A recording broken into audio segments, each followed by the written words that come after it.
la sangre, se pueden generar turbulencias, ¿ya? Y entonces, ¿cómo mido las turbulencias? El número de Reynolds. El número de Reynolds tiene que ver, primero, directamente proporcional, bien, todo es así, todo es física acá, directamente proporcional a la velocidad, ¿sí? A la velocidad del flujo, directamente proporcional al diámetro del vaso sanguíneo, e inversamente proporcional, ¿sí?, a la viscosidad o a la densidad de la sangre, ¿sí? Inversamente proporcional a la velocidad de la viscosidad de la sangre. Es decir, ¿quién dicta la velocidad del flujo? ¿Quién la dicta? La fuerza con la que le empujo, ¿no es cierto? Desde el corazón, ¿no? La fuerza. ¿Quién da el diámetro? La misma arteria. A más diámetro, menos velocidad, más chiquita, se va haciendo más rápido, ¿no? Y la viscosidad y la densidad la dan nuestros elementos formes, ¿sí? Es inversamente proporcional. A más viscosidad, menos velocidad; a menos viscosidad, más velocidad, ¿sí? Es decir, los anémicos, su sangre circula más rápidamente. Entonces, el número de Reynolds nos implica la velocidad a la cual el flujo debe avanzar en forma laminar. Pero cuando tenemos nosotros un flujo turbulento por algún motivo, la sangre va a avanzar de esa manera, ¿no? En este sentido. ¿Cuándo pasa eso, por ejemplo? Por ejemplo, ustedes tienen sus ateromas, ¿no es cierto? Tienen sus ateromas normales y la sangre está circulando con la justa. Y ustedes llegan a Julio y dicen: papá, jalé fisiología. Entonces su papá las va a abrazar y los va a besar: ¿te comprendo, hijita? No. ¿Qué le va a hacer? Se va a enojar primero, ¿no es cierto? ¿Qué le va a pasar a su papá? Se le va a subir la presión. Voy a pagar un semestre más, un ciclo más. Se le va a subir la presión, ¿sí? Se le sube la presión y comienza a aumentar el flujo, como hemos visto ahorita, ¿no es cierto? ¿Sí? ¿Cómo es la forma del flujo? Presión sobre resistencia, ¿sí? Aumenta, al aumentar la presión, aumenta directamente proporcional al flujo. Aumento el flujo, la velocidad del flujo. Cuando aumento la velocidad del flujo, ¿es directamente o inversamente proporcional al número de Reynolds? Directamente proporcional al número de Reynolds. Entonces aumenta el flujo, y cuando aumenta el número de Reynolds, se generan turbulencias. Esas turbulencias van a venir y van a remover los ateromas, y se rompe un ateroma. Justo en la arteria coronaria se rompe un ateroma. Cuando se rompía el ateroma, ¿qué dijimos? ¿A quién llamaban? Al sistema de coagulación, porque se rompe el ateroma y te genera una herida ahí, un sangrado. Y viene el sistema de coagulación y comienza, por su retroalimentación positiva, a formar su coágulo. Tapón una coronaria y le da infarto a tu papá, ¿no es cierto? Entonces, para evitar eso, estudia, ¿sí? Entonces, esa es la forma en que trabaja el número de Reynolds. Este es un ecodoppler de cómo se forma una turbulencia, ¿ves? Entonces, lógicamente, la turbulencia va a tener la fuerza para movilizar las placas de ateroma, que son placas inestables y débiles. ¿Cuánto es el número de Reynolds? Debe ser el número absoluto 2000, ¿sí? 2000. Hasta 2400 no va a haber ningún peligro de turbulencia, pero si se sobrepasa los 3000, ¿sí?, ocurre una turbulencia. ¿Dónde más, aparte de la velocidad del flujo, puede haber turbulencias? Cuando se estrecha el volumen de la arteria, ¿no? Es como les vuelvo a reiterar: usted está en una sequía y pone una obstrucción ahí, que es el ateroma, y entonces la sangre el agua comienza a circular más rápido y a formar torbellinos, ¿no? Eso es una turbulencia. Igual se pasa en los vasos sanguíneos, ¿ya? ¿Dónde más va a formarse una turbulencia, pero que no es peligroso? Cuando ustedes toman la presión arterial, ¿sí? Cuando ustedes toman la presión arterial. ¿Qué es lo que hacen ustedes para tomar la presión arterial? ¿Ya han hecho enfermería? ¿Sí, no? ¿No, todavía no? Bueno, para tomar la presión van a aprender con el doctor lo que va a tomar la presión arterial. ¿Qué es lo que hacen con la presión arterial? Ustedes le ponen un manómetro aquí al paciente y comienzan a subir la presión, ¿no? Y ustedes van sintiendo el latido de su arteria, ¿no? Acá, su arteria braquial, su arteria humeral. Sienten ahí, y de pronto sube la presión y se pierde el latido. Ya no hay latido. Llegaron a una presión que se llama presión crítica ¿de qué? De cierre. Presión crítica de cierre. Es decir, yo he generado que los tejidos alrededor de la arteria le ganen en presión a la arteria y la cierren, ¿no es cierto? Presión crítica de cierre. La he cerrado a la arteria, pero no la voy a dejar así para siempre, pues, ¿no? Entonces lo que hago, comienzo a abrir despacito. Y cuando comienzo a abrir despacito, llega un momento en que ¡pum! Sale un sonido. Esa es la primera presión que tiene el paciente, es la presión sistólica. Eso quiere decir que se ha abierto la arteria y es el pico mayor de presión. Pero al abrirse la arteria, eso genera una turbulencia, ¿sí? Y esa turbulencia genera ese latido inicial.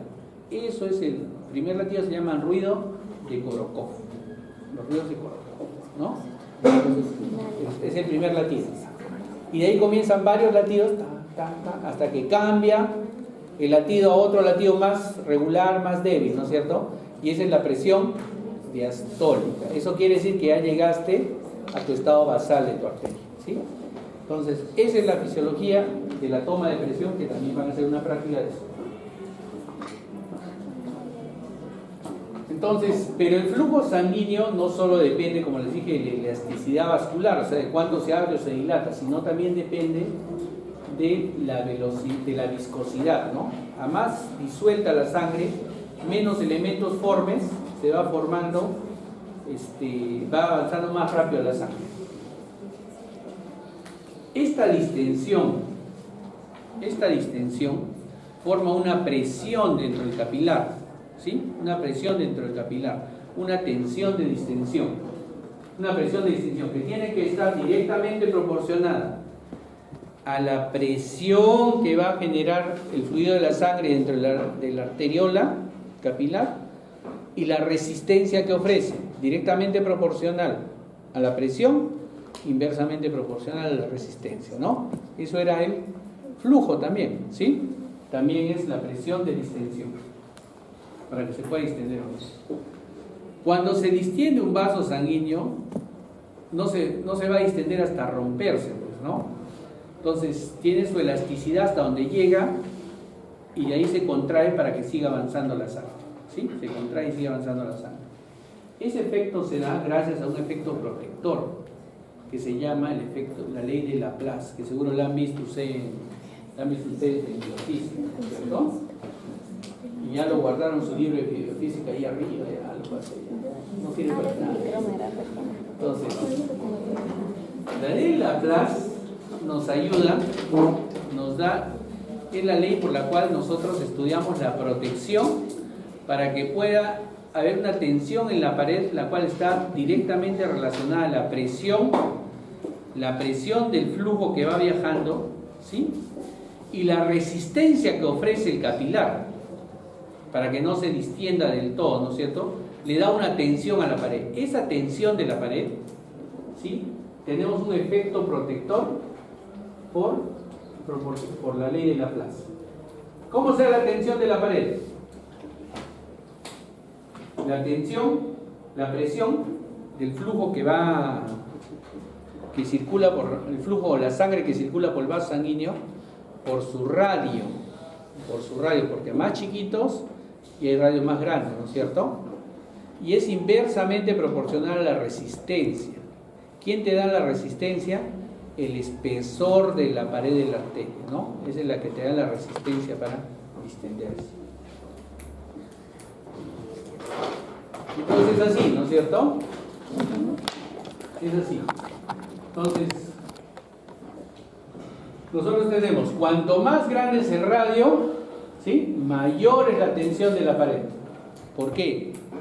Porque hay más sangre, pues, ¿no es cierto? Hay más sangre. Y cuando llega a los radios más chiquitos, hay menos musculatura y entonces la tensión de la pared, del grosor de la pared, disminuye. Y como es inversamente proporcional, entonces la tensión de la pared es menor, ¿ya?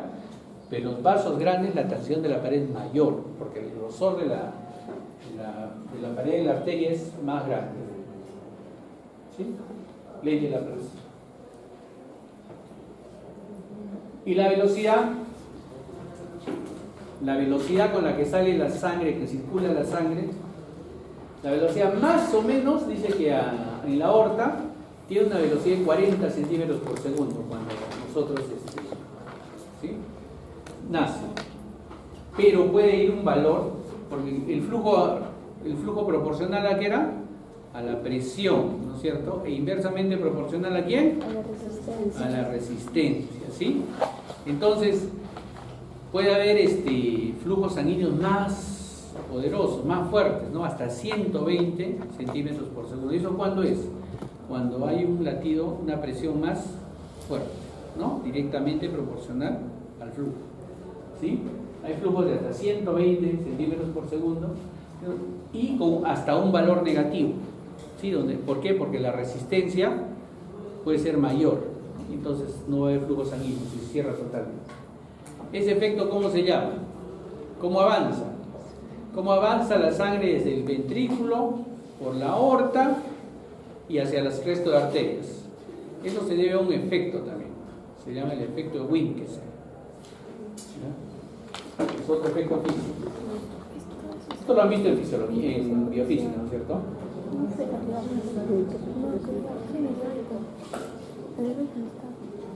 Entonces, ¿cómo es el efecto de Winkelstein?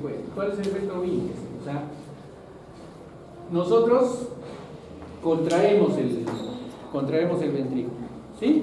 Y al contraer el ventrículo sale la sangre por la aorta, ¿sí? Sale la sangre por la aorta. Y la aorta al distenderse genera una energía, ¿sí? Y esta energía va a hacer que se distienda la aorta y se vuelva a contraer, ¿sí?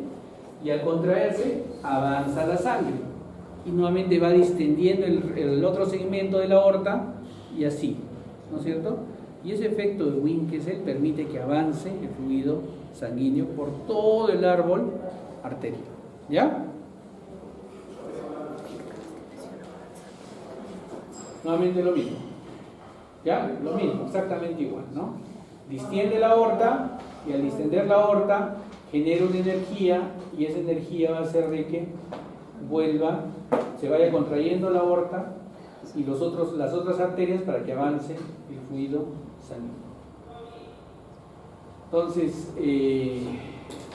nosotros ya hemos visto cómo avanza, cómo se distiende, presión, resistencia, flujo, todas esas variables se juntan en nuestros vasos sanguíneos, ¿no? Nace de la aorta, nace nuestro tronco de la aorta y comienzan nuestras arterias que van por los miembros superiores, miembros inferiores. Entonces, en todas esas arterias, en todo ese grupo arterial, nosotros podemos tomar la presión, porque en todas pasa sangre, en todas genero resistencia, en todas genero distensión, ¿sí? Entonces, para tomar la presión, nosotros tenemos dos tipos de vasos: vasos de resistencia y vasos de capacitancia. ¿Cuáles eran los vasos de resistencia? Los vasos de capacitancia, Las venas. las venas, ¿no es cierto? Entonces, ¿y las venas tienen presión? ¿Tienen o no tienen presión? ¿Qué dicen ustedes? Tienen que tener presión. Menos presión, pero tienen presión. Las arterias de por sí, como son vasos de resistencia, ¿a qué era igual la presión? Igual a flujo por resistencia, ¿no es cierto? Sí, flujo por resistencia. ¿Y de dónde sacan esas fórmulas? ¿Se acuerdan la primera que vimos? Flujo igual a presión sobre resistencia, ¿sí? Y se hace la regla así, entonces sería, presión sería igual a ¿qué? Flujo por resistencia, ¿no es cierto? Nada más jugar con la fórmula. Entonces la presión arterial tiene que ver entonces con las variables flujo y resistencia que tienen todo el árbol arterial. Y es igual en el resto de los vasos sanguíneos. ¿Sí? A la sístole, ¿sí? La presión en todas las arterias, cuando es sístole, la presión de inicio del ventrículo izquierdo va cayendo poco, ¿no es cierto? Pero se va haciendo menos la sístole a medida que se aleja del corazón, ¿sí? A medida que se aleja del corazón. Entonces, pero igual, tenemos parámetros ya establecidos para tomar la presión en los brazos, ¿no? En los miembros superiores y en los miembros inferiores. Tenemos presiones arteriales invasivas. Ustedes canulan la arteria radial generalmente o la arteria femoral, la canulan y la ponen en un monitor y ahí van a ver la presión también arterial, que el monitor solito va a calibrar flujo y resistencia y te va dando la presión arterial, ¿ya? Te valía variables de efecto de Wien, que es todo eso en monitores ahora, ¿ya? O sea, como les digo, en mis tiempos nosotros en sala de operaciones tomamos presión así al oidómetro y miramos al paciente al ojímetro nomás, ¿no? Pero ahora hay oxímetro, monitor, canulas acá, tienes que poner un montón de cosas, sobre todo en los pacientes graves, ¿no? Y poco a poco va cambiando la enseñanza y la fisiología y la fisiopatología, porque ustedes tienen que salir con otras competencias diferentes a las que tenemos. Y cuando salgan, tienen que acomodarse a las competencias que van aprendiendo los chicos que recién van a comenzar cuando ustedes ya sean médicos, ¿no? Porque quien se queda con las competencias que aprendió en la universidad se va a quedar en el puesto de salud de Huamachuco, un puesto de salud por ahí, ¿no? Porque no va a poder evolucionar, ¿ya? Entonces ustedes todos tenemos que ir evolucionando. Si no evolucionamos, estamos muertos en la medicina, ¿ya? Y la presión arterial también tiene otro signo, que es el gasto cardíaco por la resistencia periférica, y se modifica según ambos factores. Y finalmente, ¿qué es el gasto cardíaco? El gasto cardíaco es un flujo, ¿no es cierto? Es un flujo. El gasto cardíaco es un flujo. Y de ahí sale la presión arterial, ¿ya? Y la presión venosa, que la vamos a ver el viernes, en la clase del viernes, pero sí, las venas también tienen su presión, ¿ya? Y van cambiando de acuerdo al lugar, más bien, donde estén más cerca o más lejos del corazón. Generalmente las venas tienen más presión cuando están debajo del corazón y menos presión cuando están encima del corazón. Y las venas de los vasos cerebrales, cuando yo estoy parado, las venas de los vasos cerebrales deben ser incluso con una presión negativa, de menos 10 centímetros. ¿Ya?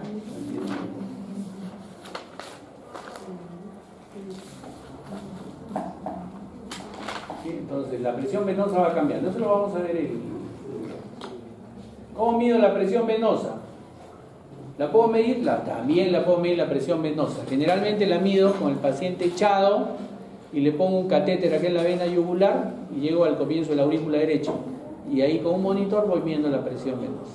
Ahora es tan fácil, no es fácil poner el catéter, pero se aprende. Le pongo el catéter, lo enchufo al monitor del catéter y ya lo comienzo a ver la presión ahí en el monitor, ¿no? En mis tiempos poníamos el catéter y nos hacíamos una rayita de agua, así, todo con una reglita, todo para medir la presión venosa, pero la medíamos, ¿no? Ahora ya han aparecido monitores que nos enseñan a medir. La colocación del catéter sigue siendo la misma. Bueno, entonces, para la presión arterial, ¿qué es el gasto cardíaco? ¿Qué es el gasto cardíaco? El gasto cardíaco es la cantidad de sangre, o sea, el flujo de sangre que se bombea a la aorta en cada minuto. Y según más o menos debe ser 5.5 litros. Eso es el promedio, 5.5 litros, ¿no es cierto? En más o en menos, porque el volumen sanguíneo total tiene que ver con su altura y con su peso de usted, ¿no es cierto? Con su masa corporal. O sea, esto de 5.5 litros es, digamos, la parte teórica, ¿sí? Que es el gasto cardíaco, que es toda la cantidad de sangre que se bombea en un minuto. Y el índice cardíaco es lo mismo, es la cantidad de sangre que se bombea en un minuto, pero por metro cuadrado de superficie corporal. ¿Ya? Y se usa más en niños. ¿Y cuál es más o menos el índice cardíaco? 3 litros por minuto por metro cuadrado de superficie corporal. ¿Sí?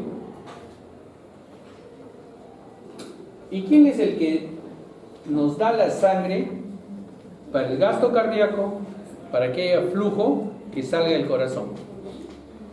Lo principal para que nos dé sangre, para que haya gasto cardíaco y salga sangre hacia el resto de la economía es el retorno venoso. Es decir, que regrese la sangre del corazón, de todo el organismo al corazón derecho, pase al pulmón y del pulmón pase nuevamente al ventrículo izquierdo y podamos bombear la sangre. El principal factor para que haya gasto cardíaco bueno es el retorno venoso. Por ejemplo, ustedes tienen un accidente, hay un accidente y se cortan vasos sanguíneos importantes, venas. ¿Va a regresar la misma cantidad de sangre del organismo hacia el corazón? No, porque hay una pérdida ahí importante. Como regresa menos pérdida, entonces va a haber menos sangre que pase hacia el ventrículo izquierdo. Y como hay menos sangre que pasa al ventrículo izquierdo, entonces hay menos sangre que se bombea, disminuye el gasto cardíaco. Si baja el gasto cardíaco, ¿cuál es la traducción en la presión arterial? Baja la presión arterial. Esa es la fisiología de una hemorragia. Baja la presión. Creo que con ustedes tengo seminario en shock, ¿no? Entonces, baja la presión arterial. ¿Sí? Por ejemplo, tiene un paciente que tiene diarreas y vómitos. Diarreas y vómitos. ¿Qué cosa es la diarrea y el vómito? Es líquido, ¿no es cierto? Ese líquido va a hacer que todo el líquido del organismo se movilice. Y también va a movilizarse el líquido del plasma. ¿Se acuerdan, no es cierto? Entonces, va a haber menos sangre, menos líquido que llegue al corazón derecho. Y como llega menos sangre al corazón derecho, va a pasar menos al corazón izquierdo y va a bajar el gasto cardíaco. Y si baja el gasto cardíaco, la presión arterial baja. Entonces, y ahí tiene un paciente deshidratado, se le baja la presión. Un paciente en shock. Los capilares se dilatan. Entonces toda la sangre o el líquido de la sangre se queda atrapado en los capilares dilatados. Pierde la contracción esa para que regrese, se queda ahí. Entonces no va a haber retorno de sangre al corazón derecho. No va a haber al corazón izquierdo, baja el gasto cardíaco y se traduce en hipotensión o baja la presión arterial. Un paciente en shock séptico también.